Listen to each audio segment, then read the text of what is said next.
Right now, NBC 26 Live at 10. A father and daughter death is ruled as a murder-suicide in Fond du Lac County. And nearly a dozen shots fired in a Green Bay neighborhood. Plus, a fire breaks out at a meat packaging plant early in the morning. It's great to have you with us here on Saturday evening. I'm Mo Hyder. Regina has a night off. Now, just a day after a healthcare worker found 2 people dead in Fond du Lac County, the sheriff's department says a father murdered his daughter before then taking his own life. NBC 26's Max Grossfield joins us from Empire.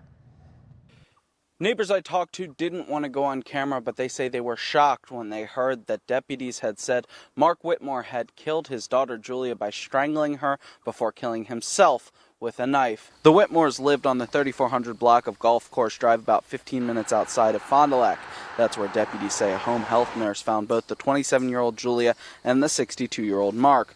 Julia had a disability that confined her to a wheelchair. Her father was her primary caregiver, according to the sheriff's department. The home health nurse had taken care of Julia when Mark couldn't. Deputies say they don't know the motive for the murder. They say they're continuing to work with the medical examiner's office to investigate. We reached out to the sheriff's office for an interview, but they said no one was available today. Reporting in Empire, Max Grossfeld, NBC 26. A fire broke out at a large meat packaging plant in Green Bay today. Firefighters were called to the scene around 3 in the morning at JB's beef plant at the 1300 block of Limekillen Road. When they got there, they say smoke and flames could be seen. They also say the fire was found in the ductwork in the rendering plant. Just finding the seat of the fire. It's such a big building and so many different areas that the fire can be in that we had to search it out, and we did find it in the ductwork, which is all over the plant, especially that part of the plant. For the rendering part, it was a challenge. Fire officials are reporting there were no injuries. Also staying in Green Bay, police say they are investigating a shooting on Elmer Street. They say nearly a dozen shots were fired and a duplex was damaged by bullets. They also say the public is not in danger at this time. 3 people, including one 3-month-old child, were sent to the hospital after their car was struck by a tractor. The Kewaunee County Sheriff's Department says a John Deere tractor towing a Meyer Forge wagon that was hauling silage didn't stop at a stop sign on Northbrook Road in the township of Luxembourg. It then hit a Chevy Malibu going southbound on County Highway H. The driver of the tractor was treated for minor injuries.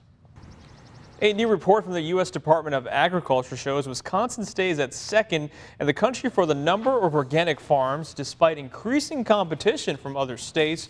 Wisconsin Public Radio reports that the number of organic farms in the Badger State increased by 6% to more than 1,000 operations between 2015 and 2016. Experts say the increase in farms will strengthen the industry. All right, Matt, after some fall-like days, I think we're going backwards. Matt Hoffman's here with the latest. Well, don't worry, Mo. We do have a big warm-up in store for the first few days here as we start October tomorrow. Here's a look at highs today on the last day of September. Middle to upper 60s across northeast Wisconsin. It was a beautiful Saturday throughout the area. Currently, we are sitting at 50 degrees in Green Bay. Temperatures have been dropping with mainly clear skies. Won't be as chilly as what we saw last night, though. Temperatures will fall into the 40s. And not the 30s like what we saw this morning. We do have some rain and clouds off to the west, but we're going to stay dry tomorrow. Another beautiful day in store, breezy and warmer with highs near 70. But we have more 80s in the forecast as we get into the work week. Details on that coming up. All right, thanks, Matt. Relief efforts continue in Puerto Rico as U.S. territory tries to recover from Hurricane Irma. NBC's Chris Pallone reports. As disaster relief efforts continue around the clock in Puerto Rico, the president is lashing out at the mayor of its largest city. From his New Jersey golf resort, Donald Trump tweeted Saturday morning, "Such poor leadership ability by the mayor of San Juan." Trump implied hurricane-ravaged Puerto Ricans aren't doing enough to help themselves. They want everything to be done for them when it should be a community effort. 10,000 federal workers now on island, he tweeted. I am done being polite. I am done being politically correct. I am mad as hell. It's likely these comments from Cruz Friday drew Trump's ire. I beg you to take charge and save lives. We are dying here. Trump insists the relief effort is going well.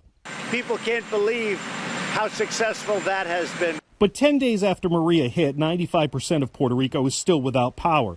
2/3 of the territory's gas stations are back open and 1/3 of its cell service has been restored. Trump plans to visit Puerto Rico and the U.S. Virgin Islands Tuesday. It's not clear if Mayor Cruz will be among those welcoming him. I really have no time for anything that is not conducive and productive in terms of saving lives. As people in New York and other cities across the country gather supplies to help Puerto Ricans in need, the debate continues. Did the federal government act fast enough? Chris Pallone, NBC News. Now here in Wisconsin, dozens of students from Puerto Rico who are studying at Marquette University are pitching in to help their homeland. Today they came together to organize a relief drive to benefit all those who have lost so much as a result of Hurricane Irma. This effort is also very personal for each and every student that's involved. Many of them went days without being able to talk to their family and friends. My heart just broke more for all those people who don't have those resources, who live in wooden houses, who they literally lost everything. And in addition to supporting today's event, Marquette University had also invited students from Puerto Rico and the Caribbean area to a solidarity dinner. Secretary of State Rex Tillerson spent the day in China for talks focused on trade in North Korea. Tillerson left Beijing after meeting with officials, including Chinese President Xi Jinping, and the Chinese foreign minister. Ties between Beijing and Washington are considered more crucial than ever now, with the standoff over North Korea's nuclear weapons and ballistic missiles entering a new, more dangerous phase. President Trump is scheduled to visit China in November. Well, still ahead on NBC 26 Live at 10, Oktoberfest kicked off in Appleton this weekend. Lots of food, drink, and music. Hear from people who attended. But first, what's the weather looking like for the rest of the weekend? Your forecast coming up next. You're connected to NBC 26 News at 10 with Regina On, Matt Hoffman Weather, and Chris Ferrier Sports. NBC 26 News at 10, keeping you connected.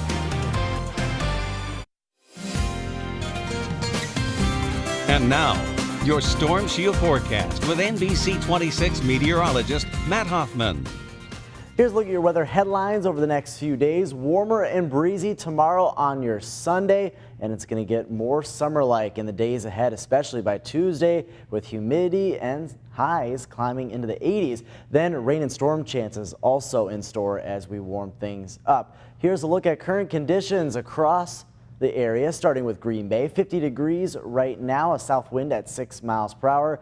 In Appleton, things looking pretty good. 52 degrees after Oktoberfest today. Southeast winds at 6 miles per hour. Temperatures around the region, we're at 50 in Clintonville, 55 in Kewaunee, 47 in Oshkosh. A few spots have dropped down into the 40s, 46 in Manitowoc, and 47 currently in Sister Bay. Wind speeds right now have lightened up a bit, a little bit of a breeze out there, but there'll be enough of a breeze tonight that we should see temperatures only drop down into the 40s. A lot of dry air in place, but with a little bit of a breeze and just a few scattered clouds, temperatures won't be as chilly as what we saw last night. We do have a storm system, though, off to the west. This is going to be a big weather maker for us in the coming days. We're going to stay quiet, though, tomorrow, and even Monday looks rather quiet, but then that storm system will impact us quite a bit as we head towards Tuesday.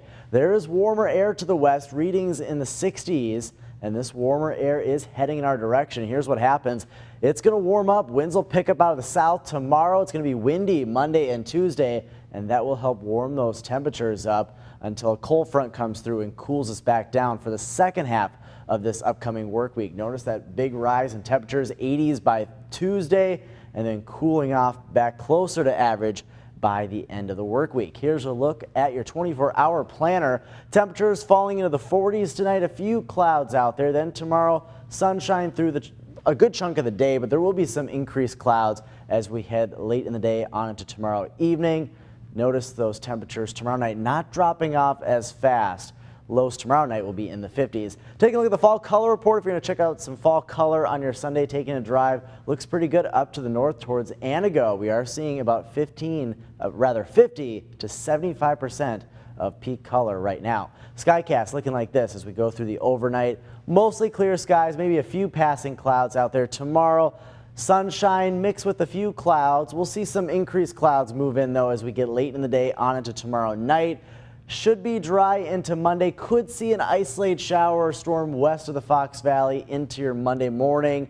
A lot of the activity on Monday will stay to the west with that storm system, but eventually this is going to work towards us and bring us a good chance for rain and storms come Tuesday. Tonight down to 45, mostly clear. Then for tomorrow up to 69, a lot of spots getting near 70. And then your extended forecast looking like this. Monday, slight chance of a shower storm mainly to the west of the Fox Valley.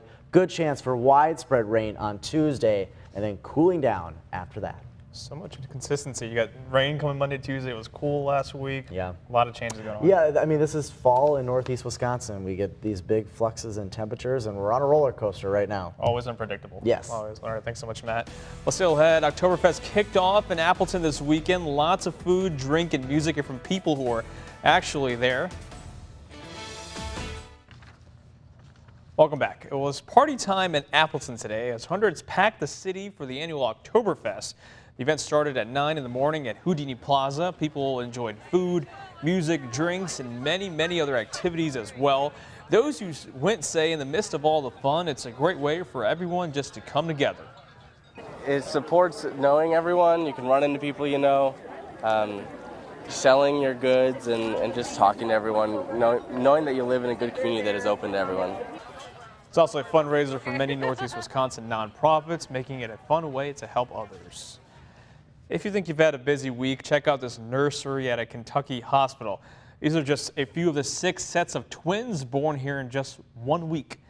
That is a record for that hospital in Paducah. 12 babies in all, 4 boys and 8 girls. All the babies are doing well, and their parents feel like they're part of some sort of a exclusive club.